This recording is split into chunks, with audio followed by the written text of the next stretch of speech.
ఇప్పుడు మళ్ళొక్కసారి అలా బట్టలు ఇప్పే పని పెడతాయి ఇక.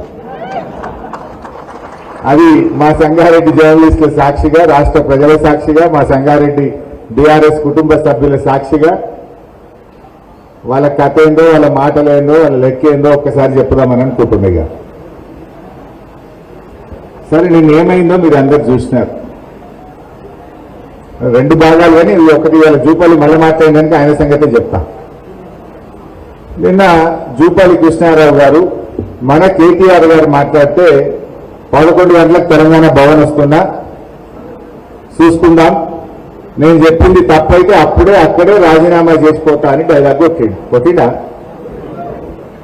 నేను వాస్తవానికి సిద్దిపేటలో ప్రోగ్రాం ఉండినాను.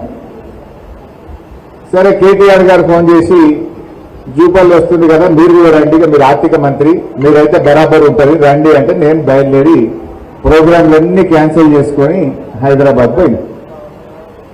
జూపల్లి 11 బజే వస్తాడు కదా, నేను 10 బజేకే కూర్చున్నా. ఇక వస్తాడేమో మంచిగా షాలువా కప్పి బోకే ఇచ్చి మంచిగా మాట్లాడదామని కూర్చున్నాం. వచ్చిందా మరి? రాలేదు. చెప్పుడేమో సవాలేమో నేనే తెలంగాణ భవన్కి వస్తా అన్నాడు. ధైర్యం జాలినట్టుంది. తోక ముడిచిండు. నేను భవన్కి రాను, అసెంబ్లీ ముంగట అమరవీర స్తూపం కాడు ఉంటే గిడికే రాండి అన్నాడు. సరే నువ్వు మాట మార్చినావు, తోక ముడిచినావు, కానీ మేమెందుకు పోతాం? మంచిదని బయలుదేరాను. నేను ఇక బయట మంచిది వస్తున్న గన్ పార్క్ కానీ బయలుదేరితే పోలీసు వాళ్ళని అడ్డం పెట్టి అరెస్ట్ చేసి నన్ను తీసుకుపోయి పోలీస్ స్టేషన్లో పెట్టారు. ఆ పోలీస్ స్టేషన్లోకి వెళ్ళి కూడా మళ్ళీ మీడియా సాక్షిగా జూపల్లికి కుర్చేసిన, మంచిగా స్టిక్కర్ అక్కేసిన, జూపల్లి రమ్మంటివి నీ పోలీసు వాళ్ళని అడ్డం పెట్టి ఆర్టీవి, మరి ఈడికే రా పోలీస్ స్టేషన్ లో మాట్లాడుకుందాం, నీ పోలీసులే కదా, నీ గవర్నమెంటే కదా, దమ్ముంటికి రా అని చెప్పిన. వచ్చిందా? రాలే. అంటే రాకుండా మళ్ళీ ఇప్పుడు ఒక ఉత్తరం రాసింది. ఆ ఉత్తరం రాసి నాకు వాట్సాప్ లో పెట్టిండు ఫోన్లో. చదివిన అలా కూర్చొని గదే చదువుతుంటే అప్పటి నుంచి ఆ ఉత్తరం చదివిన. ఇక ఆ ఉత్తరం ఏందో, ఆ కథ ఏందో, ఆయన సంగతి ఏందో ఒక్కసారి మీ ముగ్గురు చెప్దామని అనుకుంటున్నా. ఇక సరే నిన్నేమైందో మీకు తెలుసు. ఆయన పూటకో సవాలు, రోజుకో అడ్రస్. మొదలేమో నేనే భవన్కి వస్తున్నా అన్నాడు, మళ్ళేమో లేదు అమరవీర స్తూపం అన్నాడు, మళ్ళీ ఇప్పుడేమో సోమాజిగూడ ప్రెస్ క్లబ్ అంటున్నాడు. అంటే పూటకో సవాలు, రోజుకో అడ్రస్ లెక్క ఉంది ఇలా ఆ జూపల్లి కృష్ణారావు సంగతి. సరే ఆ జూపల్లి కృష్ణారావు మొదలేమో కేటీఆర్ రా, నువ్వు హరీష్ రావు రా అన్నాడు. మేము వచ్చిన రోజు ఏంటో నేనేమన్నాడు, నువ్వు కాదు కేసీఆర్ రావాలి అన్నాడు. మేము వచ్చిన రోజు అంటే కేసీఆర్ రావాలన్నాడు. మళ్ళీ ఇప్పుడు మళ్ళీ మాట మార్చుతున్నాడు. ఇవన్నీ ఇంకో మాట అన్నాడు నిన్న, నేను చాలా సీనియర్, 5 ముఖ్యమంత్రుల దగ్గర పనిచేసిన, ఈ కేసీఆర్ హరీష్ రావు కేటీఆర్ హరీష్ రావు వస్తా, నేను రాను కేసీఆర్ వస్తేనే వస్తాను తప్పించాడు. అంటే ధైర్యం జాలలే. 5 దగ్గర పనిచేసిన నేను చాలా సీనియర్ మంత్రి అన్నాడు. నీ సీనియర్ కథ ఏందో, నీ కథ ఏందో ఇప్పుడు చెప్తా. ఇక ఉత్తరం రాసింది, నాకు ఉత్తరం వాట్సాప్ లో వచ్చింది. మీరు జరగాల భయ్, మొత్తం స్క్రీన్ ఎవరు అడ్డం ఉండదు, స్క్రీన్ లో చూపిస్తాను సంగతి. ఉత్తుత్త మాటలు చెప్పా, ఒక వీడియో చూపించి చెప్తా. ఇక బట్టలు ఇప్పాలి జల్లి, మొత్తం జరగలేదు బిడ్డ, మీరు కూడా జరగలేదు. అరే జరగలేదు, స్క్రీన్కి అడ్డం కనబడుతుంది, గన్మెన్లు గిన్నెలు అంతా జరగాలి. ఇది మనం చూసింది కాదు, మొత్తం తెలంగాణ చూడాలి.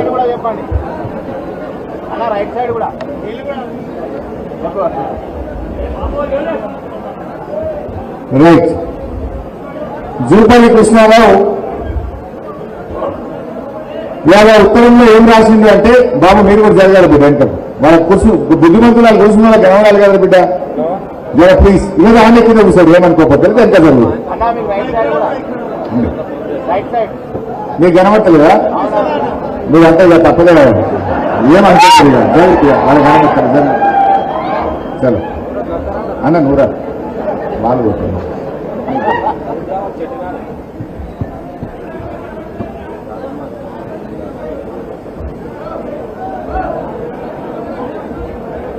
రైట్ బిడ్డ, ప్లీజ్ కోఆపరేట్ చేయండి. మంచిగా నాలుగు మంచి పట్టించుకోండి. నాకు ఉత్తరం రాసింది, ఆ ఉత్తరంలో ఏం చెప్పిందంటే కాంగ్రెస్ గవర్నమెంట్ వచ్చిన ఇన్ని రోజుల పాటు ఆయన చాలా సీనియర్ మంత్రి 5 దగ్గర పనిచేసిండు. మొత్తం కాంగ్రెస్ ప్రభుత్వం ఏర్పడిన నాటి నుంచి ఇవాళటి వరకు కాంగ్రెస్ గవర్నమెంట్ చేసిన అప్పు 1,77,058 కోట్లు అని చెప్పిండు. జూపల్లి ఉత్తరం చూపిపోయి నాకు రాసింది ఇది జూపల్లి నాకు రాసిన ఉత్తరం. డిసెంబర్ నుంచి 2026 జూన్ వరకు కాంగ్రెస్ ప్రభుత్వం కొత్తగా తీసుకున్న అప్పుల విలువ 1,77,058 కోట్లు మాత్రమే. సరే అదే కాలంలో బీఆర్ఎస్ ప్రభుత్వం చేసిన అప్పులు అసలు కలిపి 2,681 కట్టినాయి అన్నాడు. ఇది జూపల్లి ఉత్తరం, నాకు వాట్సాప్ లో ఉన్న ఉత్తరమే. ఇప్పుడు అది పంపించి స్క్రీన్ మీద పెట్టినా. ఎంత అప్పు చేసిందంటే కాంగ్రెస్ ఎంత 1,77,058 కోట్లు అని జూపల్లి నాకు ఇవాళ ఇప్పుడు రాసిన ఉత్తరం. ఇప్పుడే నా ఫోన్లో ఉన్నది, ఆ ఫోన్లోకి వెళ్ళి తీసి పెట్టినా. ఇక నేను రిజర్వ్ బ్యాంక్ ఆఫ్ ఇండియా రాష్ట్ర ప్రభుత్వం చాలా రకాల అప్పులు చేసింది. టీజీఐసి అప్పు చేసింది, హెచ్ఎండిఎల్ అప్పు చేసింది, భూములు అమ్మింది, సివిల్ సప్లైస్ కార్పొరేషన్ లో తెచ్చింది, ట్రాన్స్కోలో తెచ్చింది, డిస్కామ్ లో తెచ్చింది. అవన్నీ లెక్క తీస్తే 4.5 लाख కరోడ్ అవుతుంది. కానీ అఫీషియల్ గా రిజర్వ్ బ్యాంక్ ఆఫ్ ఇండియా నుంచి తెచ్చిన అప్పులు ఒక్కసారి చూపిస్తే అది చూపి బాబు. అంటే రాష్ట్ర ప్రభుత్వం రిజర్వ్ బ్యాంక్ ఆఫ్ ఇండియా నుంచి ఏ రోజు ఎన్ని అప్పులు తెచ్చింది జర పెద్దగా చేసి కింది కానీ పైకి పోతా ఉందాం. ఏ రోజు డైలీ డేట్ వైజ్ తెచ్చినాయి. జర పెద్దగా అవుతుందా? స్క్రీన్ పెద్దగా అయితే కాదా? ఓకే. ఫస్ట్ చూడండి, డిసెంబర్ 12, 2023 అంటే కాంగ్రెస్ వచ్చింది డిసెంబర్ 7, 2023. డిసెంబర్ 12, 2023 నాడు 500 కోట్లు. డిసెంబర్ 19, 2023 నాడు 500. ఇది పైకనిగా అట్లా ఒక్కొక్క డేట్ మొత్తం తెచ్చుకుంటూ లాస్ట్ అప్పు ఎప్పుడు తెచ్చింది? జూన్ 30, 2026. ఇవాళ ఎంత డేటు?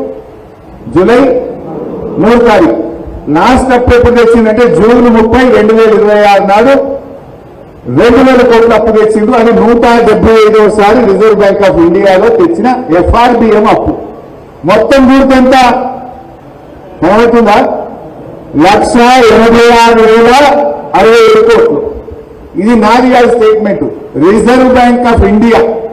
మీరెవ్వరు పోయి గూగుల్లో కొట్టినా తెలంగాణ ప్రభుత్వం తెచ్చిన అప్పు రిజర్వ్ బ్యాంక్ ఆఫ్ ఇండియా ద్వారా ఎఫ్ఆర్బిఎం అప్పు ఎంత అని గూగుల్ అడిగినా, reserve bank of India website పోయి చూసినా ఎంతుంది అప్పు? 1,86,087 కోట్లు. మరొకసారి చూపని పెట్టు.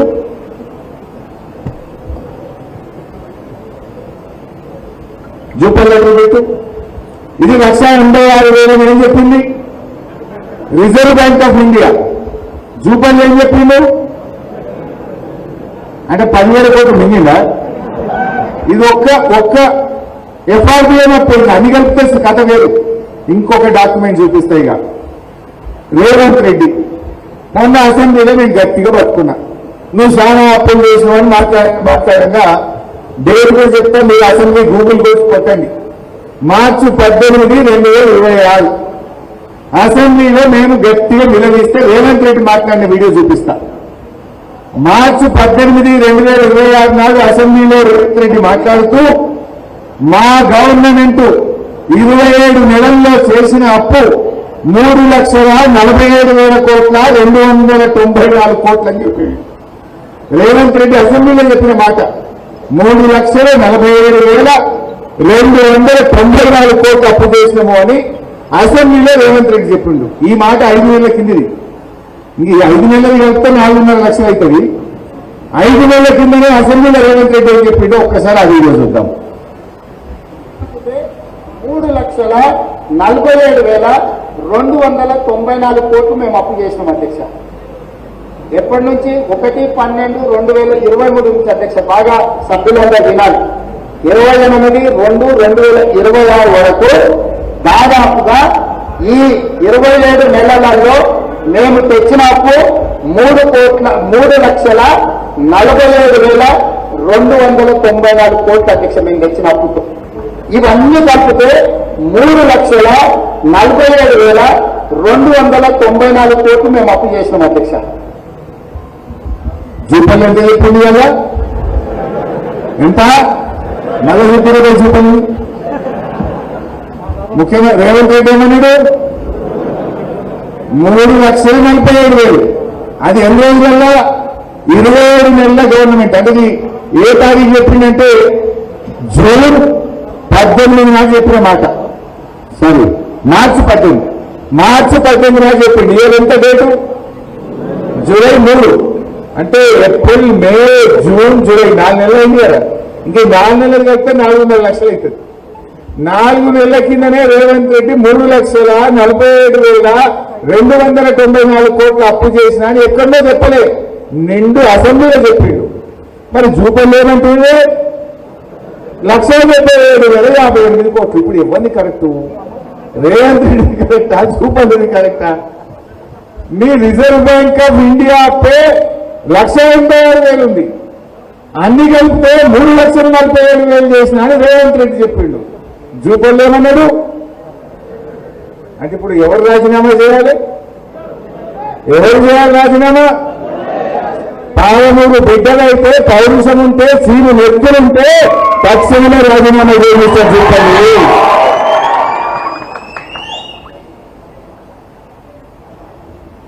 ఇక అసలు విషయానికి వస్తా. ఇది దొరికిందా ఇప్పుడు, బట్టలు ఇప్పినామా బరాబర్, రైట్. నెక్స్ట్ విషయం చెప్తారు. ఇక రెండవ మాట ఏమన్నాడు, మనం తయారుందనుకున్నారు వాళ్ళు, ఆడ చెప్తే అర్ధగంటలో బయట పెట్టినాం మనం, ఒకటే అర్ధగంటల. రెండో ముచ్చట, బీఆర్ఎస్ పార్టీ 8 లక్షల కోట్ల అప్పు చేసిందని మన మీద బట్టగాల్చి మీద వేస్తున్నారా? అప్పుడేమో అసెంబ్లీ ఎన్నికల ముందు భట్టి విక్రమార్క ఏమన్నాడు, కాంగ్రెస్ పార్టీకి 100 ఏళ్ల చరిత్ర ఉన్నది, అరే గిన్ని గ్యారంటీలు చెప్తున్నారు మీరు, 4,000 పింఛన్ అంటున్నారు, మహిళలకు 2,500 అంటున్నారు, 15,000 రైతు బంధు అంటున్నారు, ఇంతగానే చెప్తున్నారు, ఎట్లయితే బైక్ పైసలు ఉంటాయా అని ఒక విలేకరు అడిగాడు. అడిగితే భట్టి గారు ఏమన్నాడు, అరే మాది 100 ఏళ్ల చరిత్ర కాంగ్రెస్ పార్టీని, పైసలు ఎట్లా సంపాదించాలో మాకు తెలుసు, ప్రజలకు ఎట్లా ఇవ్వాలో మాకు తెలుసు అని డైలాగ్ కొట్టినప్పుడు. ఇప్పుడేమంటారు, చెయ్యశాతగాక నడపశాతగాక అబద్ధాలు చెప్పి 8 లక్షల కోట్ల అప్పని తప్పించుకునే ప్రయత్నం చేస్తున్నారు. నేను గీడ మాట్లాడు, బీఆర్ఎస్ కార్యకర్తల మధ్య మాట్లాడు కాదు, నిండు అసెంబ్లీలో మిస్టర్ జూపల్లి, నువ్వు కాదు, నీ ఆర్థిక మంత్రిని, నీ ముఖ్యమంత్రిని కూర్చోబెట్టి అసెంబ్లీ సాక్షిగా మిమ్మల్ని కళ్ళు పారేసిన. నువ్వేందో చర్చ అంటున్నావు, గీడేమి చర్చ? అసెంబ్లీలో మాట్లాడినా, నిన్ను, నీ ముఖ్యమంత్రిని, నీ ఉప ముఖ్యమంత్రిని, ఆర్థిక మంత్రిని, మొత్తం నీ క్యాబినెట్ ను, నీ కాంగ్రెస్ పార్టీ ఎమ్మెల్యేలను కూర్చోబెట్టి నిండు అసెంబ్లీలోనే బీఆర్ఎస్ పార్టీ ఎఫ్ఆర్బిఎం కింద, కార్పొరేషన్ల కింద అన్ని రకాలుగా రాష్ట్ర ప్రభుత్వం కట్టాల్సిన అప్పు అంత కలిపి 4,17,000 కోట్లు మాత్రమే. తప్పైతే ఇక్కడే చెప్పండి, మాట్లాడదాం, నేను రెడీ అని లెక్కలన్నీ కూడా పూసగుచ్చినట్టు అసెంబ్లీలో చెప్పిన. అసెంబ్లీలో చెప్తే ఒక్కళ్ళు ఎవరే తలకాయలు కిందికేసుకున్నారు. అరే ఇప్పటికన్నా 7 లక్షలు 8 లక్షలని అడ్డగోలు కుంటలు బయలుదేరి, నేను అసెంబ్లీలో మిమ్మల్ని కూర్చోబెట్టి ఇక్కడనే లెక్క చెప్తున్నా, కార్పొరేషన్ అప్పులు, ప్రభుత్వం తెచ్చిన అప్పులు, రాష్ట్ర ప్రభుత్వం కట్టాల్సిన అన్ని కలిపి 4,17 అని నిండు అసెంబ్లీలో చెప్పిన. ఒకవేళ నా లెక్క తప్పైతే మీదే గవర్నమెంట్, మీకు అధికారులు ఉన్నారు, వాడు ముఖ్యమంత్రి ఉన్నాడు, ఆర్థిక మంత్రి ఉన్నాడు, మేము ప్రతిపక్షంలో ఉన్నాం అని అసెంబ్లీలో లేచి బల్ల బుద్ధి చెప్తే ఒక్కడు మాట్లాడలే. ఒక్కసారి గా వీడియో చూద్దాం.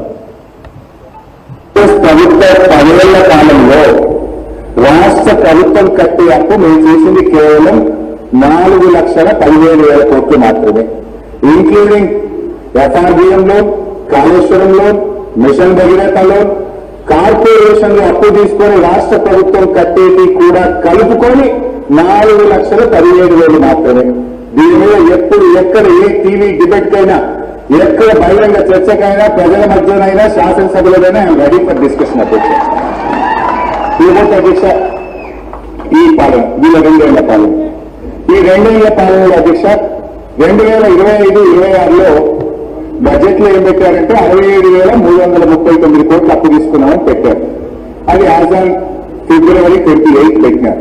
బట్ యాజ్ అండ్ టుడే ఈ రోజు 88,840 కోట్లు ఈ ఆర్థిక సంవత్సరంలో ఈ కాంగ్రెస్ ప్రభుత్వం అప్పు చేసింది అధ్యక్ష. అదేవిధంగా అధ్యక్ష, మీ లెక్కల ప్రకారం ఈ ఆర్థిక సంవత్సరం ఎఫ్ఆర్బిఎం అప్పులు, కార్పొరేషన్ల ద్వారా చేసిన అప్పులు అన్ని కలిపితే 1,77,794 కోట్లు. ఒక్క ఇయరే, ఇంకా 10 రోజులు ఉంది. ఈ ఒక్క సంవత్సరమే మీరు చేసిన అప్పు 1,77,794 కోట్లు. ఇంకా 10 చాలా ఉన్నది. ఒకటే ఏడాది 1,77,000. 2 ఏళ్ళు నిండే వరకు రేవంత్ రెడ్డి ఏం చెప్పిండు? 3,47,000 అయింది. ఇప్పుడు లెక్క తీస్తే 4.5 లక్షలు అయింది. మరి జూపల్లి ఏమన్నాడు? అరే నువ్వేమో సీనియర్ మంత్రి అంటూ, నా అంత తెలివి ఎవరికి లేదంటూ, నీ గవర్నమెంట్ ఎంత అప్పు చేసిందో కూడా తెలియని చాతగాని మంత్రివి నువ్వు. అబద్ధాలు మాత్రమే మాట్లాడే మంత్రి. ఇంకా నువ్వు చర్చ, నీతో మాట. నేను ఉత్తగా మాట్లాడలే కదా, అసెంబ్లీ లెక్క చూపినా, నీ రేవంత్ రెడ్డి చెప్పిన లెక్క చూపినా. ఇంకా మంచి సాక్ష్యం చెప్తా. నీది కాదు, నాది కాదు. ఈ రాష్ట్రాలు ఎంత అప్పు చేస్తాయి? ఆ డాక్యుమెంట్ ఉన్నదే, కాగ్ రిపోర్ట్ ఉంటే రెడీ పెట్టుకున్నావు. నేను చెప్పలే నీకు మొదలు. చూడు, రాష్ట్రాలు నువ్వు కాంగ్రెస్ గవర్నమెంట్ చెప్పుడు, బీఆర్ఎస్ చెప్పుడు కాదు. ఈ దేశంలో ఏ రాష్ట్రం ఎంత అప్పు చేసింది, ఎట్లా నడుస్తుంది అనేది CAG, controller and auditor general of India, it is an independent authority. వాళ్ళు మొత్తం లెక్కలు తీస్తారు. Controller and auditor general of India. ఇది కాగ్ అంటారు, షార్ట్ ఫామ్ లో కాగ్ రిపోర్ట్ అంటారు. 2023-24 కాగ్ రిపోర్టు ఇదే కాంగ్రెస్ పార్టీ అసెంబ్లీలో ప్రవేశపెట్టింది. ఆ కాగ్ రిపోర్ట్ లో కూడా చాలా స్పష్టంగా ఏం చెప్పిందంటే, రాష్ట్ర ప్రభుత్వం కట్టే అప్పు కేవలం 4,15,000 కోట్లు మాత్రమే అని కాగు కూడా చెప్పింది. అది అసెంబ్లీలో పెట్టింది కూడా ఈ కాంగ్రెస్ గవర్నమెంటే. ఇప్పుడు నువ్వు 8 లక్షలు అంటున్నావు కదా, మరి ఆ కాగ్ రిపోర్ట్ 4,15,000 అసెంబ్లీలో పెట్టినప్పుడు ఈ రిపోర్టు తప్పు అని రాష్ట్ర ప్రభుత్వం కాగ్ ఉత్తరం రాయాలి కదా. 2 సంవత్సరాలైనా ఎందుకు ఉత్తరం రాయలే అంటే, బరాబర్ నేను చెప్పిన 4,17 నేను చెప్పినా 4,15 అని కాగు చెప్పింది. అందుకే 2,000 కోట్లు కాగు తక్కువనే చెప్పింది తప్ప ఎక్కడ ఎక్కువ చెప్పలేదు. అంటే ఈ కాంగ్రెస్ చాతగాక, ప్రభుత్వాన్ని నడపలేక, బీఆర్ఎస్ మీద నెపం నెట్టి అబద్ధాలతోని, గోబల్స్తోని ప్రచారం చేస్తా ఉన్నారు. ఇవాళ క్లియర్ అయినా ఇప్పుడు ఇంకా చూపాలి, ఇంకా ఏమైనా జిమ్మిక్కులు చేస్తావా? ఇంకా ఇప్పటికైనా సోయి తెచ్చుకో. మీరు రేవంత్ రెడ్డి అసెంబ్లీలో చెప్పిన వీడియో చూసుకో. జూపల్లి గారు, నేను అసెంబ్లీలో మాట్లాడిన వీడియో, మీ రేవంత్ రెడ్డి మాట్లాడిన వీడియో, ఆర్బీఐలో మీరు ఎన్ని అప్పులు చేసిన వివరాలన్నీ కూడా రివర్స్ లో మీకు వాట్సాప్ లో పంపుతున్నా. చదువుకో, రాజీనామా చెయ్యి అని చెప్పి నేను సవాల్ తీసుకుంటా ఉన్నా. నువ్వు నాకు ఉత్తరం వాట్సాప్ లో పంపినావు కదా, నేను నీకు వాట్సాప్ లో పంపుతున్నా. నేను అసెంబ్లీలో మాట్లాడిన వీడియో పంపుతా, రేవంత్ రెడ్డి అసెంబ్లీలో ఎన్ని అప్పులు చేసిండో పంపుతా, రిజర్వ్ బ్యాంక్ ఆఫ్ ఇండియాలో ఏ రోజు ఎంత అప్పు నీ గవర్నమెంట్ తెచ్చిందో కూడా నీకు పంపుతున్నా. చదువుకో, చీమునెత్తుడుంటే రాజీనామా చేయమని చెప్పి నేను సవాల్ విసురుతా ఉన్నా. ఇది దీని సంగతిగా. ఇక మన దగ్గరకు వచ్చేద్దాం. ఇక సరిపోయింది ఇది, ఇంకా చెప్పాలా? ఇవాళ ఎస్ఐఆర్ మీద మనం మీటింగ్ పెట్టుకున్నాం. ఏంది అసలు ఎస్ఐఆర్ ఏంది, ఏం చేయాలి మనం? Special intensive revision of votes. ఇలా మనందరం కూడా విన్నాం, పేపర్లలో చదివాం. బెంగాల్లో 90 లక్షల ఓట్లు తీసేస్తే దీదీ ఓడిపోయింది. అదేవిధంగా తమిళనాడులో లక్షలాది ఓట్లు తీసేస్తే ఫలితాలు తారుమారైనాయి. అస్సాంలో లక్షల ఓట్లు తీస్తే ఫలితాలు తారుమారైనాయని మనం వింటా ఉన్నాం. మరి మనం కూడా అట్లా అయిదామా? అలర్ట్గా ఉండి, యాక్టివ్గా ఉండి మన బీఆర్ఎస్ పార్టీని బలోపేతం చేసుకుందామా అన్న దానికే ఈ ఎస్ఐఆర్ మీటింగ్. ఏంటి ఎస్ఐఆర్ ఏంది? ఏం భయపడేది కూడా ఏమీ లేదు, సింపుల్. ఇవి ఇలాంటి ఎన్యూమరేషన్ ఫామ్లు మీకు ఇంటింటికి ఈ ఎన్యూమరేషన్ ఫామ్లు ఇచ్చారు. ప్రతి ఒక్కరికి 2 ఎన్యూమరేషన్ ఫామ్స్ ఎవరిస్తారు? Booth level officer. Booth level officer అంటే ఎవరు? గ్రామాల్లో అంగన్వాడీ టీచర్, సదాశివపేట సంగారెడ్డి పట్టణం అయితే మన ఆర్పీలు, మెప్మాలో ఉండేటువంటి ఆర్పీలు ప్రతి ఇంటికి 2 ఫాములు తెచ్చిస్తారు. ఇలా పెద్ద విషయం ఏం లేదు. ఇక్కడ ఎడం వైపు ఒక కాలం ఉంది, కుడివైపు ఒక కాలం ఉంది. ఏంటి 2 ఎందుకున్నాయి అంటే 2002లో ఓటు హక్కు ఉన్న వాళ్ళు ఎడం వైపు నింపాలి, 2002లో ఓటు లేని వాళ్ళు ఈ కుడివైపు అప్లికేషన్ ఫామ్ నింపాలి. ఎందుకు మరి అసలు ఈ 2002 ఎందుకు వచ్చింది? ఈ ఎస్ఐఆర్ అనేది కొత్తది కాదు. భారత రాజ్యాంగంలోనే ప్రతి 20 సంవత్సరాలకు ఒక్కసారి స్పెషల్ ఇంటెన్సివ్ రివిజన్ అనేది జరపాలని నిర్ణయించింది. పోయినసారి 2002లో జరిగింది. ఇది 2002లో ఎస్ఐఆర్ జరిగింది. అందువల్ల 2002లో ఎస్ఐఆర్లో నీ ఓటు ఉన్నదంటే నువ్వు బరాబరే అని చెప్పి ఎక్కువ ఆలోచించకుండా సీదా ఓటు ఓకే చేస్తారు. అందుకోసం ఆ 2002లో ఉన్న వాళ్ళు ఎడం వైపు నింపవలను. మరి కుడివైపు ఏంది? ఇప్పుడు 2002లో పుట్టిన పిల్లగాడు ఇవాళ 2026 అంటే 24 ఏళ్ళ వయసు ఉంటుంది. ఆయనకు కూడా ఓటు హక్కు వచ్చింది కదా, మరి అప్పుడు ఓటు ఉండదు కదా. అప్పుడు అటువంటి వాళ్ళము ఈ కుడివైపు నింపుతాం. నింపి 2002లో వాళ్ళ నాయనకు ఓటు ఉంటుంది కదా, నాయనకో నాయనమ్మకో అమ్మకో తాతకో ఎవరికో ఒకరికి ఉంటుంది కదా, వాళ్ళ వివరాలు తన వివరాలన్నీ నింపుతూ కింద మా నాయనకు ఓటు ఉండే 2002లో, మా నాయనమ్మకు ఉండే, మా తాతకు ఉండే, మా అమ్మకు ఉండే, ఎవరిలో ఒకరిది ఆ లింకు రాసేస్తే కుడివైపు నింపితే అది ఓకే అయిపోతుంది. 2002లో ఓటు ఉంటే ఓన్లీ ఎడం వైపే నింపుతాం.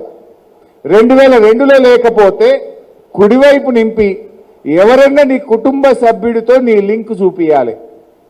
అంటే నాయనదో నాయనమ్మదో తాతదో అమ్మదో ఎవరిదన్నా ఒక లింకు అన్నదో లింకు చూపిస్తే దాంతో ఓటు ఓకే అయిపోతుంది. ఈ రకంగా ఈ అప్లికేషన్ ఫామ్ పెద్ద జటిలం కాదు, ఇది నింపాలి. అయితే కొన్ని ప్రశ్నలు వస్తాయి. అరే భయ్ నేను మొన్ననే ఓటేస్తే మున్సిపాలిటీలో సంగారెడ్డిలో నా ఓటు ఎవరు తీసేస్తాడు, 3 నెలల కిందనే ఓటెత్తి నేను నింపపో అంటాడు. కానీ ఎస్ఐఆర్ ఏంటంటే డేంజరు, నువ్వు 3 నెలల కింద మొన్న ఓటేసినా ఈ ఫామ్ నింపి ఇవ్వకపోతే నీ ఓటు ఉండదు. ఖచ్చితంగా ఈ ఫామ్ నింపాల్సిందే. నువ్వు 30 సార్లు ఓటేసినా 3 నెలల కింద ఓటేసినా ఈ ఎస్ఐఆర్ ప్రక్రియలో ఈ దరఖాస్తు ఫామ్ నింపితేనే నీ ఓటు కొనసాగుతుంది, లేదంటే నీకు ఓటు హక్కు ఉండదు.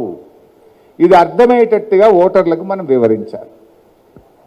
మీరందరూ ఇక్కడ బూత్ లెవెల్ ఏజెంట్లు కూడా ఉన్నారు. ఏంటి బూత్ లెవెల్ ఏజెంట్లు మీ బాధ్యత ఏంది? అరే మన గవర్నమెంట్ లేదు కదా, వాళ్ళు రానిస్తారా? మరి ఢిల్లీలో బీజేపీ ఉండే, ఈడ కాంగ్రెస్ ఉండే, మరి మనం రానిస్తారా? బరాబర్ రానియాలి.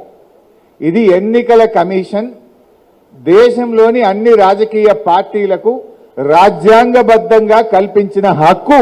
బూత్ లెవెల్ ఏజెంట్ కూడా ఇంటింటికి పోవచ్చు, బూత్ లెవెల్ ఆఫీసర్తో కలిసి మీరు ఇంటింటికి వెళ్ళవచ్చును. ఎవరైనా ఓటర్కు అర్థం కాకపోతే మీరు సహాయం అప్లికేషన్ ఫామ్ నింపడంలో కూడా మీరు సహకారం అందించవచ్చును. అందువల్ల మీ రైట్ ఇది. ఇట్స్ యాజ్ ఏ పొలిటికల్ పార్టీగా భారత రాజ్యాంగము, కేంద్ర ఎన్నికల కమిషన్, బీఆర్ఎస్ పార్టీ కార్యకర్తలకు కూడా ప్రతి బూత్కు ఒక ఏజెంట్ను నియమించుకునేటువంటి అవకాశం కల్పించింది. అందుకే మీరు booth level agent, booth level agent ఉంటాడు, బూత్ లెవెల్ ఆఫీసర్ ఉంటాడు. ఆఫీసర్ గొప్పనా ఏజెంట్ గొప్పనా? ఏజెంటే గొప్ప. నువ్వు సంతకం పెట్టకుండా ఆ డ్రాఫ్ట్ లిస్ట్ పబ్లిష్ కాదు. ఫైనల్గా నువ్వు సంతకం పెడితేనే అది డ్రాఫ్ట్ లిస్టు ఆగస్టు 1వ తేదీన పబ్లిష్ అవుతుంది. Finally you have to approve the list. అందువల్ల మీరు ఎంత క్రియాశీలకంగా ఉంటే మన ఓట్లు అంత భద్రంగా ఉంటాయి. మీరెవరు? కేసీఆర్ అభిమానులు, బీఆర్ఎస్ అభిమానులు, మన కార్యకర్తల కుటుంబ సభ్యులు, చింతా ప్రభాకర్ గారి అభిమానులు, ఇక్కడ ఉండే నాయకుల కుటుంబ సభ్యులు, మీ అభిమానులు, సర్పంచులు ఉంటారు, ఎంపీటీసీలు ఉంటారు, మీ అందరి ఫ్రెండ్స్ ఉంటారు, ఫ్యామిలీ మెంబర్స్ ఉంటారు, మీ అభిమానులు ఉంటారు. మీ వాళ్ళందరి ఓట్లు పోకుండా అప్లికేషన్లు నింపి మనం ఇప్పించేటువంటి బాధ్యత మన మీద ఉంటుంది. మైనార్టీస్లో కొంత భయం ఉంది, మా ఓట్లు తీసేస్తారేమో. ఇందులో మైనార్టీ లేదు, మెజార్టీ లేదు. దరఖాస్తు భరో, आपका वोट बराबर रहेगा, कोई भी नहीं निकाल सकता. दरखास्त भरना आपका जिम्मेदारी है, पूरा डिटेल्स देना आपका जिम्मेदारी है। कोई भी आपका वोट नहीं निकाल सकते, कैसा निकालते हम देखेंगे, आप कोई चिंता मत करिए, आप कोई चिंता मत करिए। ఎవరు భయపడాల్సిన అవసరం లేదు. ఇలా పద్ధతి మనం దరఖాస్తు నింపకపోతే ఓటు పోతుంది. అది మెజారిటీయా మైనారిటీయా ఎవరిదైనా పోతుంది. నింపాలి అప్లికేషన్. మరి అప్లికేషన్ నింపేటప్పుడు చినిగిపోయింది, అప్లికేషన్ పోయింది, లేదా జిరాక్స్ చేసి నింపుతా అంటే నడవది. ప్రతి అప్లికేషన్ మీద కూడా ఒక కోడ్ ఉంటుంది. అందువల్ల ఇచ్చిన దరఖాస్తే నింపాలి తప్ప ఇది పోయింది నేను పక్కన జిరాక్స్ తెచ్చుకొని దాంట్లో నింపుతా అంటే నడవదు. అది దరఖాస్తులు పోడగొట్టుకోవద్దు, చాలా భద్రంగా ఉంచుకోవాల్సిన అవసరం ఉంటుంది. ఎక్కడైనా రాసేటప్పుడు తప్పు పోతే కూడా వైట్నర్ పెట్టి తెల్ల ఇంకు పెట్టి దాని మీద మళ్ళీ రాయొచ్చు. రెండు ఉంటాయి కదా, ఒకటి నీ దగ్గర ఉంచుకోవాలి, ఒకటి వాళ్ళకి ఇవ్వాలి. నీ దగ్గరది ఖరాబ్ అయినా వాళ్ళకి రాసేది బరాబర్ రాసి ఇచ్చేస్తే అయిపోతుంది. అంతే తప్ప ఇక ఏదైనా ఎక్సెప్షన్ జనరల్గా మళ్ళీ దరఖాస్తులు ఇయ్యరు. ఇక అది ఏదైనా ఇల్లు కాలిపోయిందనో ఏదైనా సరి అయినటువంటి కారణం చూపి తప్పనిసరి పరిస్థితుల్లో పోయిందంటే మళ్ళీ అదే కోడుతోని నీకు ఇంకో దరఖాస్తు ఇవ్వాలంటే మీ రిటర్నింగ్ ఆఫీసర్ నిర్ణయం తీసుకుంటే అప్పుడు వస్తుంది. అంత ఈజీగా రాదు. అందువల్ల మీరు దరఖాస్తులు భద్రంగా పెట్టుకోవాలి. వాటిని నింపి ఎంత వీలైతే అంత తొందరగా తిరిగి మన బూత్ లెవెల్ ఆఫీసర్కు ఇచ్చేయాలి. ఒక బూత్ అంటే ఎన్ని ఓట్లుంటాయి? 600, 700, 800 ఓట్లుంటాయి. 800 ఓట్లుంటే ఎన్ని ఇండ్లు ఉంటాయి? ఇంటికి 4 వేసుకున్న 200 ఇండ్లు ఉంటాయి. అంతే కదా. 200 ఇండ్లు మనకు నెల రోజులు టైం ఉంది. ఇలా 3 తారీఖు అయిపోయింది, ఆల్రెడీ 8 రోజులు. 25 తారీఖు last, July 25 last date. July 25లోగా ఈ అప్లికేషన్లన్నీ నింపి ఇవ్వాలి. మీరేమనుకుంటారు, అరే లగ్గాలు ఉన్నాయి, పెళ్లిళ్ళ సీజన్ ఉంది, మెల్లగా చేద్దాం తీ, ఇవాళ 3 తారీఖు కదా, ఇంకా 22 రోజులు ఉన్నది, మెల్లగా చేద్దాం అంటే లాస్ట్కి ఆగమవుతుంది. జపన చేద్దాం తొందరగా మన పని ఖతం పట్టుకుందాం అన్నట్టు పని చేయాలి తప్ప 25 తారీఖు ఇంకా టైం ఉన్నది అంటే ఆగమవుతుంది. అందువల్ల బూత్ లెవెల్ ఏజెంట్లు, గౌరవ సర్పంచులు, మాజీ సర్పంచులు, మాజీ కౌన్సిలర్లు, సిట్టింగ్ కౌన్సిలర్లు మీరు చొరవ చూపి తొందరగా ఈ అప్లికేషన్లన్నీ నింపి ఇచ్చినట్టయితే మన పార్టీ రేపు బలంగా ఉంటుంది. సపోజ్ మా బుచ్చిరెడ్డి గారు అక్కడ కూర్చున్నారు, నేను సిడిసి చైర్మన్, జిల్లా అధ్యక్షుడిని ఉంటే వెనకట నా ఓటు ఎవరు తీసేస్తారంటే తీసేస్తారు, నువ్వు అప్లికేషన్ నింపకపోతే తీసేస్తారు. ఇప్పుడు బుచ్చిరెడ్డి గారు కూడా ఆయన నింపాలి. ఇప్పుడు ఇంకో బుచ్చిరెడ్డి కొడుకు హైదరాబాద్లో నౌకరీ చేస్తుండే, ఇడు ఉంటలేడు, ఆయనకు కూడా ఓటు వచ్చింది, పెద్దోడైండు. మరి ఏం చేయాలి? బుచ్చిరెడ్డి కొడుకు రాకపోతే మరి ఆ ఓటు ఉంటుందా పోతుందా? దీంట్లో ఒక అవకాశం ఉంది. మీ పిల్లలు ఎవరైనా బెంగళూరులోనో, చెన్నైలోనో, ఢిల్లీలోనో, హైదరాబాద్లోనో, దుబాయ్లోనో, అమెరికాలోనో, వేరే దేశంలో, వేరే రాష్ట్రంలో ఉంటే కొడుకు ఏం చేయొచ్చు అంటే ఈ కుడివైపు, ఎడం వైపు కాకుండా కుడివైపు బుచ్చిరెడ్డి గారు ఆయన కొడుకు వివరాలన్నీ నింపి కింద బుచ్చిరెడ్డి సంతకం పెట్టి తండ్రి అని బ్రాకెట్లో రాస్తే కొడుకు ఓటు కూడా టిక్ అయిపోతుంది. అర్థమైందా? సపోజ్ ఒక ఆడాము ఉంది, వాళ్ళ భర్త దుబాయ్లోనో, సౌత్ ఆఫ్రికాలోనో, లండన్లోనో, అమెరికాలోనో ఉద్యోగం చేస్తుండే, ఆమె ఇక్కడ ఉన్నది. ఆమె భర్త వివరాలన్నీ రాసి కింద సంతకం పెట్టి భార్య అంటే భర్త ఓటు కూడా టిక్ అయిపోతుంది. సో అట్ల వల్ల మనిషి లేకపోయినా ఇంటి యజమాని అంటే ఇంట్లో పెద్దవాళ్ళు, తల్లి కానీ, భర్త కానీ, తండ్రి కానీ, వాళ్ళు వివరాలు రాసి నింపినట్టయితే ఆ ఓటు కూడా ఓకే అయ్యేటువంటి అవకాశం ఉంది. సో ఇట్లా చాలా జాగ్రత్తగా మీరు మంచిగా పనిచేసుకుంటే ఓట్లు ఎక్కడా పోవు. అయితే జనరల్ ఇప్పుడు సంగారెడ్డి ఉన్నది, సంగారెడ్డి ఉంటే ఏమవుతుంది? మొన్నటిదాకా కొండాపూర్లు ఉండే, పిల్లల చదువుల కోసం సంగారెడ్డికి వచ్చిండు. కొండాపూర్లో ఓటు ఉన్నది, సంగారెడ్డిలో ఓటు ఉన్నది. మళ్ళీ ఏమైంది? కొడుకు హైటెక్ సిటీలో జాబ్ వచ్చింది, హైదరాబాద్ పోయింది, అక్కడ కూడా ఓటు రాయించుకున్నారు. ఇప్పుడు ఏమైంది? కొండాపూర్లో ఓటు ఉంది, సంగారెడ్డిలో ఓటు ఉంది, హైదరాబాద్లో ఓటు ఉంది. ఇప్పుడు ఎస్ఐఆర్లో ఒక్క దగ్గరనే ఉండాలి. ఆయనని అడుగుతారు, మరి నువ్వు ఎక్కడ ఉంటావు అని కొండాపూర్లో ఉండే బూత్ లెవెల్ ఆఫీసరు ఫోన్ చేసి అడగచ్చు, Sangareddy booth level officer phone చేసి అడుగుతారు, హైదరాబాద్ బూత్ లెవెల్ ఆఫీసరు అడుగుతారు. వాళ్ళ ఇష్టం. కొండాపూర్లో రాయించుకుంటా అంటే ఈ 2 ఓట్లు పోతాయి, సంగారెడ్డిది పోతుంది, హైదరాబాద్ది పోతుంది, ఒక కొండాపూర్లో మిగులుతుంది. లేదు నేను హైదరాబాద్లో ఉన్న ఇన్నే రాసుకుంటా అంటే సంగారెడ్డిలో పోతుంది, కొండాపూర్లో పోతుంది, హైదరాబాద్లో మిగులుతుంది. అంటే ఒక్కొక్కరికి డబుల్ ఓట్లు త్రిబుల్ ఓట్లు ఉంటాయి. ఇప్పుడు ఈవెన్ సంగారెడ్డిలో మొన్నటిదాకా గణేష్ గడ్డకున్నారు, గణేష్ గడ్డకెళ్ళి ఐబీ ఆఫీస్ పక్కకు వచ్చిండ్రు, ఆడికెళ్ళి కొత్త బస్ స్టాండ్ దగ్గరికి మారిండ్రు, 3 ఇండ్లు కిరాయికి మారిండ్రు. గణేష్ గడ్డలో ఓటు ఉన్నది, కొత్త ఐబీ ఆఫీస్ కాడ ఓటు ఉన్నది, కొత్త బస్ స్టాండ్ కాడ ఓటు ఉన్నది. ఈ ఎస్ఐఆర్లు ఏమవుతుంది నేను అడుగుతారు, ఆటోమేటిక్గా నువ్వు ఇప్పుడు కొత్త బస్ స్టాండ్ కాడ కిరాయికి ఉన్నావు సంగారెడ్డిలో, అందువల్ల నీ ఓటు ఇక్కడనే రాయించుకొని గణేష్ గడ్డది ఐబీ ఆఫీస్ కాడికి తీసేస్తారు. ఓన్లీ ఈ ఒక్క దగ్గర ఓటు ఉంటుంది. అంటే డబుల్ ఓట్లు త్రిబుల్ ఓట్లు ఉంటే పోయి ఒక్క ఓటే మిగులుతుంది. ఊర్లో సంగారెడ్డిలో ఉంటే ఊర్లో పోతుంది, సంగారెడ్డిలో మాత్రమే మిగులుతుంది. లేదు నువ్వు ఊర్లో ఉంచుకుంటా అంటే సంగారెడ్డిలో తీసేస్తారు, ఊర్లో మాత్రమే ఉంటుంది. ఇట్లా ఈ 20 ఏళ్లలో కొంతమంది అటు పట్టణాల్లో ఊర్లలో ఉండడం, పట్టణాల్లో ఇల్లు కాల్ చేసి 2 ఇండ్లు 3 ఇండ్లు మారితే 3 చోట్ల ఓట్లు ఉండడం అనేటువంటిది జరిగింది. ఈ ఎస్ఐఆర్లో ఆ వడపోత చేసి ప్రతి మనిషికి ఓటు హక్కు ఉండాలి, ఒకే ఓటు హక్కు ఉండాలి. ఇప్పుడు కొంతమంది ఆంధ్ర వాళ్ళు ఉన్నారు, ఆంధ్రాలో ఓటు రాసుకున్నారు, సంగారెడ్డిలో రాసిండ్రు. ఇప్పుడు నడవదిగా అయితే ఆంధ్రలోనే పెట్టుకో, లేకపోతే సంగారెడ్డిలోనే పెట్టుకో. ఇప్పుడు కొంతమంది మనకు బీహార్కి వెళ్ళి పనిచేయడానికి వచ్చిండ్రు, పటాన్చెరు ఏరియాలో బాగుంటారు. అయితే బీహార్లో పెట్టుకో, లేకపోతే పటాన్చెరులో పెట్టుకో, ఆడ పెట్టుకుంటా ఈడ పెట్టుకుంటా అంటే నడవదు. ఇది వడపోత కార్యక్రమం అంతే తప్ప ఎవడో ఏరేస్తాడు ఎవడో తీసేస్తాడు అని భయపడాల్సిన అవసరం లేదు. కానీ జాగ్రత్తగా దరఖాస్తులు నింపి ఇవ్వాల్సినటువంటి బాధ్యత మన మీద ఉంది. నింపకపోతే మాత్రం మన ఓట్లు పోయేటువంటి ప్రమాదం ఉంటుంది. అందువల్ల కార్యకర్తలు జాగ్రత్తగా విని ఈ యొక్క ఎస్ఐఆర్ ప్రోగ్రాంలో మనం ఎంత బాధ్యతగా పనిచేస్తే రేపు మనకు రాజకీయంగా అంత మేలు జరుగుతుంది. రేపు జెడ్పీటీసీ ఎంపీటీసీ ఎలక్షన్లు పెట్టమంటున్నారు, ఎవరైనా ఒక 2 ఓట్లతో ఓడిపోతారు. అరే నేను ఈ ఇల్లు రాయించపోతే అప్పుడు ఇది రాయిస్తే గెలిచిపోదు అని తర్వాత బాధపడితే ఏం లాభం? రేపు నీకే నష్టం అవుతుంది. అరే అవి రాసి ఉంటే గ్యారంటీ నాకే పడే ఓట్లు, కానీ నేను ఆ రోజు పట్టించుకోపోతే దరఖాస్తు నింపపోతే 2 ఓట్లతో ఓడిపోతే అని బాధపడితే ఏమొస్తుంది? అందువల్ల ఇప్పుడు మనం జాగ్రత్త పడాలి. ఎవరైతే ఉన్నారో మన పార్టీ అభిమానులు, మన పార్టీ నాయకుల ఓట్లు మిస్ కాకుండా రాసుకునేటువంటి బాధ్యత కార్యకర్తలుగా మనందరి మీద ఉంది. ఈ ఎస్ఐఆర్ నడుస్తుంది కదా, ఇంట్లోనే సభ్యత్వం చేస్తే అంత గజిబిజి అవుతుంది. పార్టీ శ్రేణులు సర్పంచులు అందరు కూడా ఈ ఎస్ఐఆర్లో యాక్టివ్ ఉన్నారు కనుక కొద్దిగా 4 రోజులు 25 తారీఖు అయిపోగానే మన పార్టీ మెంబర్షిప్ కూడా స్టార్ట్ చేయాలని మనం నిర్ణయం తీసుకున్నాం. ఒకసారి ఎస్ఐఆర్ అయిపోతే మళ్ళీ 25 తారీఖు తర్వాత మెంబర్షిప్ కార్యక్రమము, కొత్త గ్రామ కమిటీలు, వార్డు కమిటీలు, పట్టణ కమిటీలు, మండల కమిటీలు, జిల్లా కమిటీలు అవన్నీ కూడా మనం వేసుకోవడం జరుగుతుంది. ఆ దశలో అందరం కూడా ముందుకు పోదామని చెప్పి నేను మీ అందరికీ మనవి చేస్తా ఉన్నా. సో ఈ ఎస్ఐఆర్ది ఇది మెంబర్షిప్కి సంబంధించి అది. మరి ఈరోజు రాష్ట్రంలో ఏం జరుగుతూ ఉంది మీ అందరికీ తెలుసు.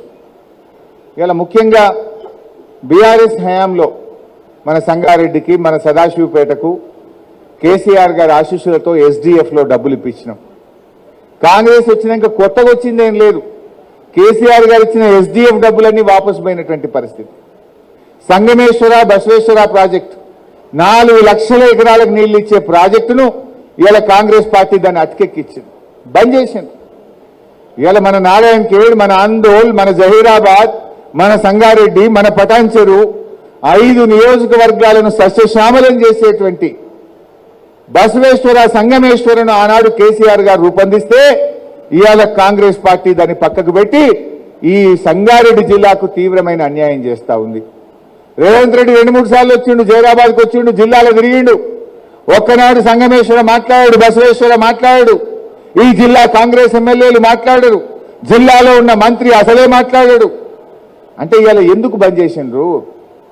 అంటే మీ నల్లగొండలను లేదా మీకు కమిషన్లు వచ్చే ప్రాజెక్టులకు ఏమో పైసలు ఇస్తారు, మా సంగారెడ్డి జిల్లా, మా వెనుకబడ్డ బార్డర్లో రాష్ట్ర సరిహద్దుల్లో ఉన్నటువంటి మా సంగమేశ్వర బసవేశ్వరకు ఎందుకు నిధులు ఇవ్వరు అని చెప్పి ఇవాళ మా జిల్లా పక్షాన నేను ప్రశ్నిస్తా ఉన్నా. గతంలో కూడా చెప్పాం, సంగమేశ్వర బసవేశ్వరకు నిధులు కేటాయించి యుద్ధ ప్రాతిపదికన పనులు జరపకపోతే పెద్ద ఎత్తున రైతులందరినీ కలుపుకొని పోరాట కార్యక్రమానికి శ్రీకారం చుడతాం. అవసరమైతే బీఆర్ఎస్ నాయకులందరినీ కలుపుకొని ఈ సంగారెడ్డి జిల్లాలో ఒక పాదయాత్ర కార్యక్రమాన్ని కూడా త్వరలో చేపడతామని కూడా మనం చేస్తా ఉన్నా. జిల్లా కాంగ్రెస్ నాయకుల్లాగా మంత్రి గారు మీరు ముఖ్యమంత్రి మెడలు వంచుతారా, ఒప్పిస్తారా, మెప్పిస్తారా? డబ్బులు తెప్పియండి, సంగమేశ్వర ప్రాజెక్టు పనులు వెంటనే ప్రారంభం చేయాలని చెప్పి ఈ వేదిక నుంచి నేను ఈరోజు డిమాండ్ చేస్తా ఉన్నా. ఇలా పరిస్థితి ఏంది? ఇలా మనం ప్రతిపక్షంలో ఉన్నాం. ఆనాడు అధికారంలో ఉంటే మా క్రాంతి గారు, మన భూపాల్ రెడ్డి గారు నాకు ఒక ఫోన్ కొడుతురు, అన్నా జొన్నలు వచ్చినాయే కొంటలేరే, జర ఇబ్బంది అవుతుంది అనగానే నేను కేసీఆర్ గారితో మాట్లాడుతుంటే 2 రోజుల్లో జొన్నల కొనుగోలు కేంద్రం స్టార్ట్.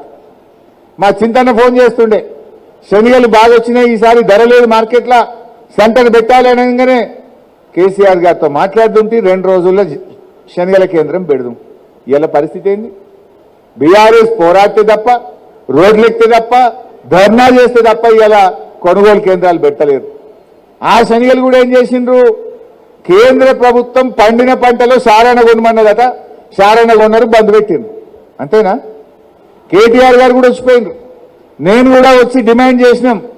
పాపం శనగలు పండించిన రైతులు తిరిగి తిరిగి ఎదురు చూసి లాస్ట్కు సగం ధరకు అమ్ముకొని ఇలా ఆగమైపోయినటువంటి పరిస్థితి. శనగలు కొన్న రైతులు జొన్నలు కొన్నారు కొట్లాడంగా. ఆ జొన్నలకు 72 కోట్ల రూపాయలు ఇంకా రైతులకు డబ్బులు చెల్లించాలి. చెప్పుడేమో రేవంత్ రెడ్డి ఆడ కూర్చుంటాడు, 24 గంటల పైసలు ఎత్తున్నాం, కొనంగానే తెల్లారే బ్యాంకులో పైసలు ఎత్తున్నాం. మరి జొన్నలు కొని 4 రోజులైంది రేవంత్ రెడ్డి, ఎందుకు జొన్న రైతులకు ఒక్క సంగారెడ్డి జిల్లాలోనే 72 కోట్ల రూపాయలు ఎందుకు ఇవ్వలేదో నేను అడుగుతా ఉన్నా. ఈరోజు తక్షణమే వెంటనే ఆ జొన్న రైతులకు ఇవ్వాల్సిన 72 కోట్లు సంగారెడ్డి జిల్లావి రాష్ట్ర వ్యాప్తంగా ఆదిలాబాద్, నిజామాబాద్, కామారెడ్డి, మెదక్, సంగారెడ్డి రాష్ట్ర వ్యాప్తంగా కూడా ఈ జొన్న రైతులకు మరి కొన్న జొన్నలకు డబ్బులు విడుదల చేయాలని చెప్పి నేను రాష్ట్ర ప్రభుత్వాన్ని ఈ సందర్భంగా డిమాండ్ చేస్తా ఉన్నా. ఉన్న ప్రారంభమైన సంగమేశ్వరును, బసవేశ్వరును పక్కకు పెట్టిండ్రు. కనీసం ఆ ఉన్న సింగూరు ప్రాజెక్టును కూడా మరమ్మతు చేయడం శాతనైతలేదు వీళ్ళకు. సింగూరు రిపేర్ చేస్తామన్నారు, ఉన్న సింగూరును ఖాళీ చేసిండ్రు. ఎండాకాలం ఖాళీ పెట్టాం, జల్లి సింగూరు మరమ్మతు చేస్తామన్నారు. అయిందా? ఇవాళ సింగూరు వాన్నే ఆగిపోయింది. నిజామాబాద్ మంచినీళ్ళకి ఇబ్బంది ఉంది, కామారెడ్డి మంచినీళ్ళకి ఇబ్బంది ఉంది, మెదక్, సంగారెడ్డి జిల్లాకు మంచినీళ్ళకి ఇబ్బంది ఉన్నది, హైదరాబాద్ మంచినీళ్ళకి ఇబ్బంది వస్తున్నది. సింగూరు కాల్ చేస్తుంది, వర్షాలు పడుతున్నాయి, చారణ మరమ్మతు కూడా కాలే. ఎంత నిర్లక్ష్యంగా పనిచేస్తున్నారు. ఇలా ఎంత ముఖ్యమైన ప్రాజెక్టు సింగూరు, సాగునీరు, త్రాగునీరు, పరిశ్రమలకు నీళ్లు ఇచ్చే గా సింగూరును కూడా మరమ్మతు చేసే సోయి మీకు లేకపాయే, పట్టింపు మీకు లేకపాయే.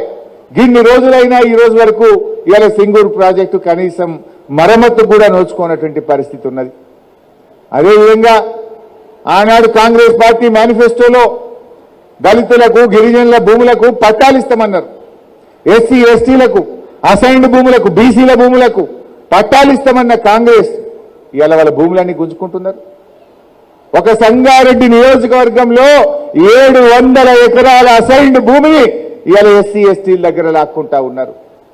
రాష్ట్ర వ్యాప్తంగా రేవంత్ రెడ్డి గారు ఈ 2.5 సంవత్సరాల్లో 50,000 ఎకరాల ఎస్సీ ఎస్టీ భూములు లాక్కున్నాడు. చెప్పిందేమో పట్టాలు ఇస్తామని, చేసిందేమో ఉన్న భూములు గుంజుకుంటా ఉన్నారు. 50,000 ఎకరాలు లాక్కున్నారు. నువ్వు పట్టా భూములతో సమానంగా డబ్బులు ఇస్తున్నావా? మార్కెట్లో ఇదే సంగారెడ్డిలో 3 కోట్లకి ఎకరం ఉన్నది, వాళ్ళకి 70 లక్షలు ఇస్తాం, 40 ఇస్తాం, 50 ఇస్తామని గుంజుకుంటున్నారు. అంటే ఈ రకంగా దళిత గిరిజనులను కూడా మోసం చేస్తా ఉన్నారు. మా ఉద్యోగులు ఇవాళ వరకు 6 డిఏలు పెండింగ్, పిఆర్సీ ముచ్చటనే మాట్లాడతలేరు, రిటైర్డ్ ఉద్యోగులకు బకాయిలు వస్తలేవు, విద్యార్థులకు ఫీజు రియంబర్స్మెంట్ వస్తలేదు, మాటలేమో కోటలు దాస్తాయి. ఇలా ఈ కాంగ్రెస్ గవర్నమెంట్ వచ్చిన తర్వాత మనం ఒకసారి ఆలోచిస్తే ఫీజు రియంబర్స్మెంట్ 12,000 కోట్ల రూపాయలు బాకీ పడ్డది. రైతు బంధు కింద 30,000 కోట్ల రూపాయలు బాకీ పడ్డది. ఆరోగ్యశ్రీ బకాయిలు కూడా ఈ రోజు వరకు చెల్లిస్తున్నటువంటి పరిస్థితి లేదు. అవ్వా తాతలకు 4,000 పెన్షన్ అని మోసం చేసిండ్రు, అక్క చెల్లెలకు 2,500 అని మోసం చేసిండ్రు. ఇవాళ మీరు చెప్పాలి అక్క చెల్లెలకు ఎట్లా ఎస్ఐఆర్ ప్రోగ్రాంలో పోతారు. ఇప్పుడు కాంగ్రెస్ వచ్చి 31 నెలలు అయింది, నెలకు 2,500 అంటే ప్రతి అక్కకు చెల్లెకు 77,500 రూపాయలు రేవంత్ రెడ్డి బాకీ పడ్డాడు. చెప్పింది కదా, కోటి మంది మహిళల్ని కోటీశ్వరులు చేస్తా అన్నాడు. నీ కోటీశ్వరుడి సంగతి తర్వాత, నువ్వు ఇస్తారన్న ₹1,00,000 అయితే ఇచ్చేసాయి. నెలకు 2,500 ఇస్తే ప్రతి చెల్లె ప్రతి అక్క లక్షాధికారిని అవుతుంది కదా. గదియవే రేవంత్ రెడ్డి. నిన్న మూసి సుందరీకరణకు నిన్న కేబినెట్ ఆమోదం తెలిపింది. పొద్దుగాల పేపర్ చదివితే ఆ కేబినెట్లో కూడా అంత రచ్చరచ్చ అయిందట. ఏంది రచ్చ? అరే మూసికి నీళ్ళు ఆడికెళ్ళి తెస్తావు, మల్లన్న సాగర్కి వెళ్ళి తెస్తా. మల్లన్న సాగర్ ఎవరు కట్టిండ్రు? కేసీఆర్ కట్టిండు. మల్లన్న సాగర్ ఎక్కడిది? కాళేశ్వరం ప్రాజెక్టులో అంతర్భాగం. అరే నిన్నటిదాకా కాళేశ్వరం కూలిందని మనమేంటివి? మళ్ళీ ఇప్పుడు కాళేశ్వరం నీళ్లు తెచ్చి మూసిలో పోతే సెల్ఫ్ గోల్ కొట్టుకున్నట్టు కాదా బీఆర్ఎస్ నూకుంటారా అని ఒక మంత్రి అడిగిండట. అరే నువ్వేమో నువ్వు ప్రతిపక్షం అడిగినట్టు అడుగుతున్నావు అంటుండట. ఇది పేపర్లు వచ్చిన మాట చెప్తున్నా నేను. కాళేశ్వరం కూలిందంటివి. కాళేశ్వరంలో భాగంగా కట్టిన మల్లన్న సాగర్ నుంచి మూసీకి నీళ్లు తీసుకుపోతా అందులో పోస్తా అంటే ఎవరి చెవులు పువ్వు పెడుతున్నావు రేవంత్ రెడ్డి? కాళేశ్వరం బందోబస్తున్నది. కాళేశ్వరంలో భాగంగా కట్టిన మల్లన్న సాగర్ లో ఈ రోజు కూడా 25 టీఎంసీల నీళ్లున్నాయి. ఆ మల్లన్న సాగర్ నుంచి 4 జిల్లాలకు మంచినీళ్లు పోతున్నాయి, హైదరాబాద్ కు మంచినీళ్లు పోతున్నాయి. రేపు మూసీకి కూడా కాళేశ్వరం నీళ్లు మల్లన్న సాగర్ నీళ్లే దిక్కంటే అది మన కేసీఆర్ మన బీఆర్ఎస్ పార్టీ చేసిన పని. అన్ని సెల్ఫ్ గోల్ అయిపోతున్నాయి. అబద్ధాలు మాట్లాడింది. ఇప్పుడు ఒకటొకటి బయటకు వస్తుంది, ఒకరొకటి బయటకు వస్తుంది. మల్లన్న సాగర్ ఎవరు కట్టి? రేవంత్ రెడ్డి అయ్య గిట్ట కట్టిండా? కాంగ్రెస్ గవర్నమెంట్ గిట్ట కట్టిందా? కేసీఆర్ కట్టిండు, బీఆర్ఎస్ కట్టింది. కాళేశ్వరంలో భాగంగా కట్టినటువంటి మల్లన్న సాగర్ నీళ్లే ఇవాళ మూసీకి హైదరాబాద్ కు దిక్కైనాయి. అంటే కాళేశ్వరం హైదరాబాద్ కు వరం, కాళేశ్వరం మూసీ ప్రాజెక్టుకు ఒక వరంగా మారింది ఈరోజు. ఇట్లా చాలా విషయాలు కూడా ఉన్నాయి. నేను మళ్ళీ వచ్చినప్పుడు మాట్లాడితే అనుకోకుండా ఇవాళ నేను చాలాసేపు ఉందాం అనుకున్నా, ఇవాళ రోజంతా మీతోనే ఉండాలనుకున్నా. బట్ సడన్ గా మా దగ్గర ఏదో మీటింగ్ పెట్టిండ్రు. సరే మరి ఆడబోకపోతే రాలేదంటారు మళ్ళా, కనుక తప్పకుండా అడిగి పోవాల్సినటువంటి అవసరం ఉంది. మీ అందరూ కూడా ఎస్ఐఆర్ ప్రోగ్రాంలో మాత్రం నిర్లక్ష్యం చేయకండి. ఇది చాలా చాలా ముఖ్యమైనటువంటిది. పార్టీ భవిష్యత్తు, మనందరి భవిష్యత్తు కూడా దీని మీద ఆధారపడ్డది. ఈ 15-20 రోజులు బూత్ లెవెల్ ఏజెంట్లు జాగ్రత్తగా, అంటే బూత్ లెవెల్ ఏజెంట్లు చేస్తారని పార్టీ సీనియర్ నాయకులు సర్పంచులు మీరు పట్టించుకోకుండా ఉండొద్దు. అందరం కలిసి చేయాలని కోరుతూ జై తెలంగాణ.